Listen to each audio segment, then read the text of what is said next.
Hello everyone and welcome back to the Fischer Random World Championship. We are here with a very nice game. It's their second game of the match, Magnus Carlsen versus Hikaru Nakamura. This is basically Neo versus Morpheus. When two of them play, we drop whatever we are doing and we watch it regardless of what they are doing. They can be throwing darts, playing cards at the beach, doesn't really matter. We will watch it as they have so much history between them and so much rivalry.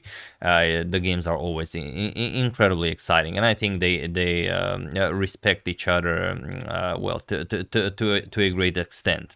Now let's check it out. It's the second game of their match. First game ended in a draw, and it was quite a wild one. But this one, it's just crazy what happened. So Magnus with the white pieces, and for some reason, sorry, Magnus's rating is not updated. I have no idea why.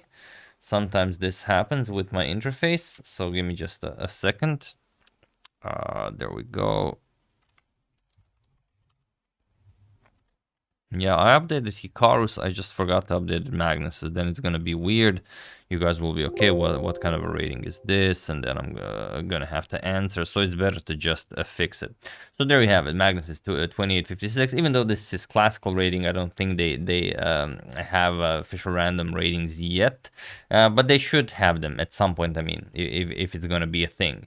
But okay, Magnus has the white pieces and he opens with the strongest move in certain positions, and that is pawn to b4. And Hikaru plays pawn to d5. With the colors reversed, first game where Hikaru had the white piece, Hikaru also pushed the b pawn, but Magnus replied with the g5. I don't know if you've seen the game. If you haven't, do check it out. It seems like Magnus is blundering a full bishop here, but actually if the bishop is captured, then you play knight to f6, you attack the queen, and after queen g7 you attack the queen again, and after queen h6 it seems like the queen can escape, but now you play d5, you take away the h3 square from the queen, and next move you win the queen with rook to g6. So it would be very, very unfortunate to do something like this. But okay, after b4 we have d5 by Hikaru, a pawn to g3, and now pawn to c6. We have bishop to g2, knight to f6, and now pawn to a4. So putting pieces on optimal squares. Magnus grabbing a lot of space here on the queen side. Pawn to g6, we have knight to f3, freeing up the square for the white king to castle king side, knight to a6, and now Magnus first plays bishop to a3, and it's a very nasty idea. Thing is that if Hikaru castles now, which of course he would very much want to, b5 just wins the game for Magnus. The knight is hanging, and also bishop captures on e7 is a threat. Not a good way inside to handle this. So instead, after bishop a3, knight to e4 by Hikaru. Now it's of course the white queen is hanging. We have queen to a2 and now knight to d6. So now you've blocked the bishop's path to the e7 pawn.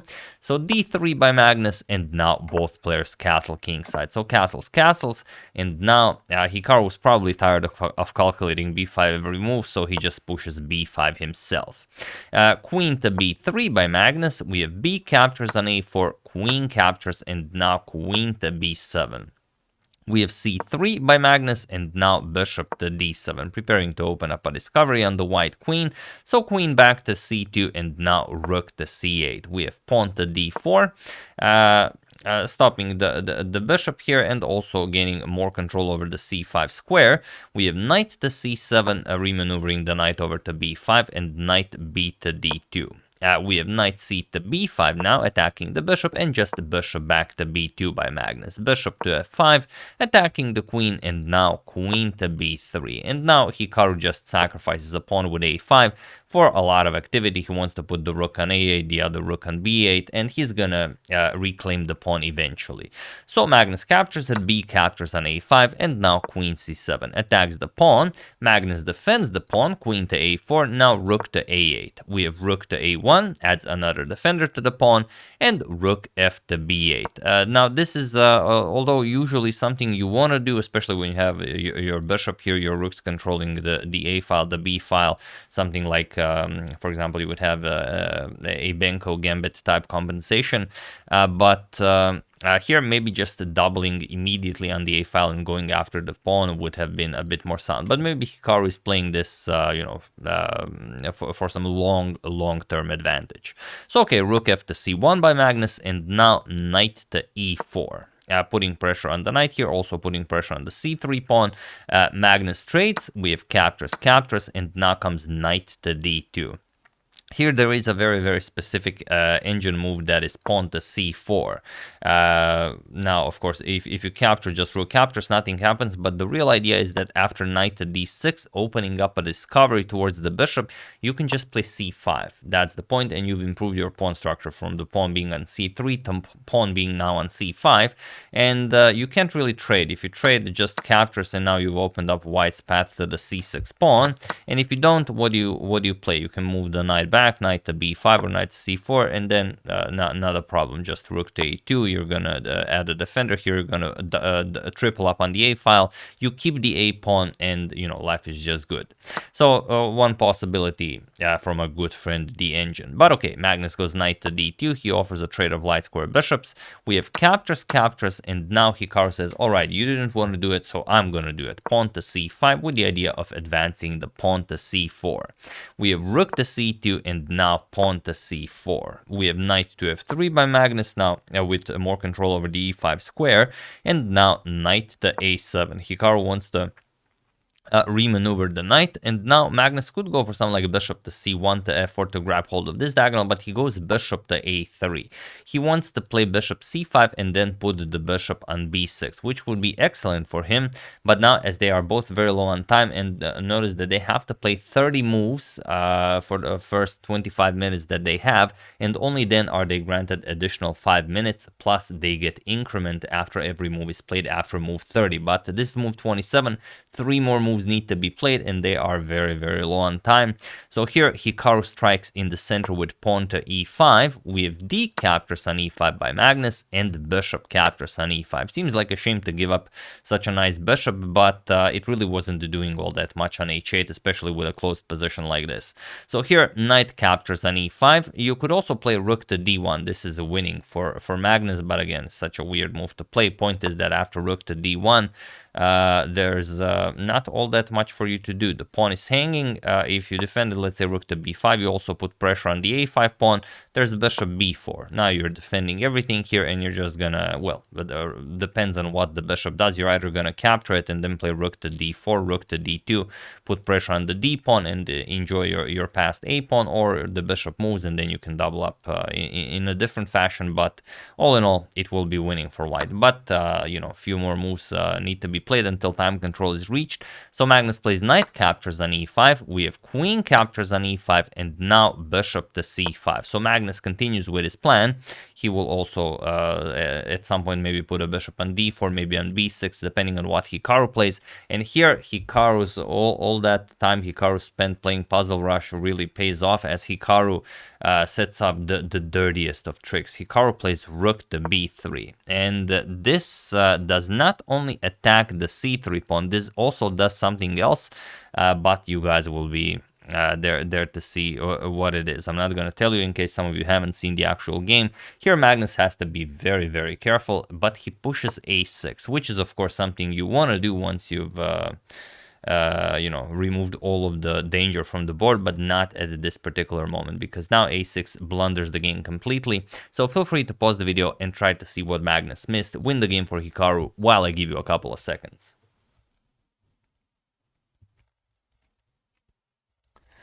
So for those of you who were able to do it, congratulations on realizing that by playing rook to b3, Hikaru actually disconnected the queen's defense of the rook on c2, and now the rook is up for grabs. So he just plays queen to e4 check, and he forks the king and the rook. So beautifully played by Hikaru. Magnus saw this, and as usual, he was disgusted with himself. So congratulations to everyone who found this. You've just won a full rook from Magnus Carlsen. So king to g1.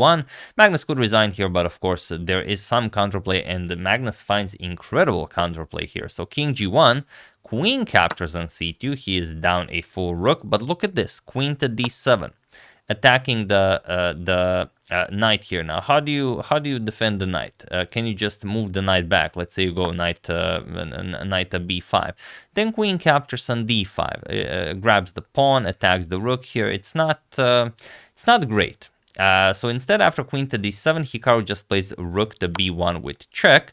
Rook captures, queen captures with check, king g2, and now queen b5. Hikaru finds very interesting counterplay, and now comes queen to b7.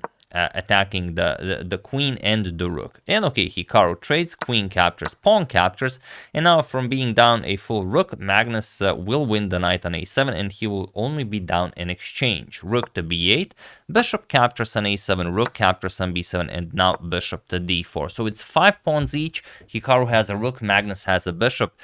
Can Magnus hold this? Let's see how the game went. Pawn to first king to f8. Hikaru, of course, starts bringing the king into the game, and now Magnus has to create some sort of a fortress. The problem is Magnus does not believe in fortresses, and probably because he doesn't believe in fortresses, also doesn't believe that he is capable of creating a fortress, but he will, of course, try.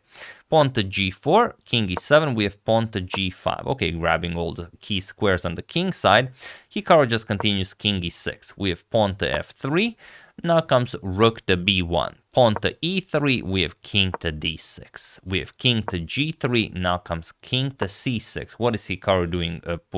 Bringing that king all the way to the queen side. King to f4, Hikaru plays rook to f1. Now putting pressure on the f3 pawn. And here we have pawn to h4 by Magnus and king to b5 by Hikaru. And when Hikaru played king to b5, it was in this position on move 46 that Magnus Carlsen resigned the game, and with it their mini match. As their first game ended in a draw, second game was won by Hikaru, so Hikaru wins their mini match. Now, why did Magnus resign so quickly? Well, he realized, of course, that Hikaru knows what he is doing and that there is no point in continuing this. Point is that the black king will just travel all the way to the e2 square and win the f3 pawn, and then you just resign. Or you can maybe prolong it a little bit. Let's say you play something like this. You allow all of this. You allow the king to get to here. But now, okay, you don't allow him to go all the way to the pawn. You push the pawn because now, okay, the black king might be a bit too deep. For example, captures, now the f pawn is pinned, so you have to capture with the king. The problem is just rook h1. Now the h pawn will hang, so there's even that. You don't really have anything. If the bishop defends, then the c3 pawn falls. So whatever white plays, you will win a pawn, create a passed pawn, and then it's really impossible to hold.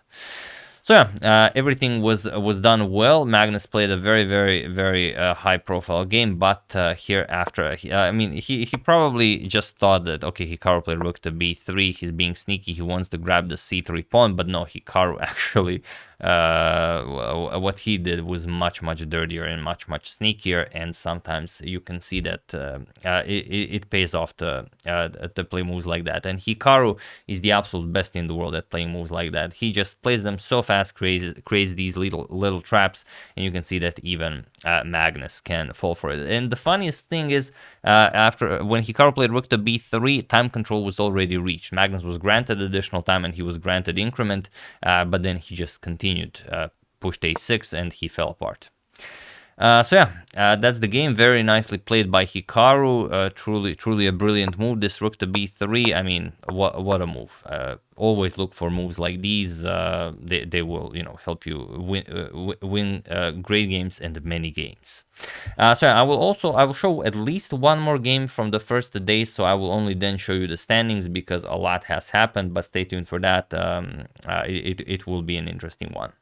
So yeah, once again, really hope you guys enjoyed it. I would like to thank Derek Alex Williams, Stephen Pryor, Seshadri Subramanian, John Shartliff, and Kaveh Ali Ahmadi. Treats for Medo for your contribution to my channel. Thank you a lot. I really appreciate it. As usual, you can check 2 of my previous videos here. Thank you for watching, and I will see you soon, continuing the coverage of this fine event until it finishes. So thank you all. I will see you soon, and have an excellent rest of your day.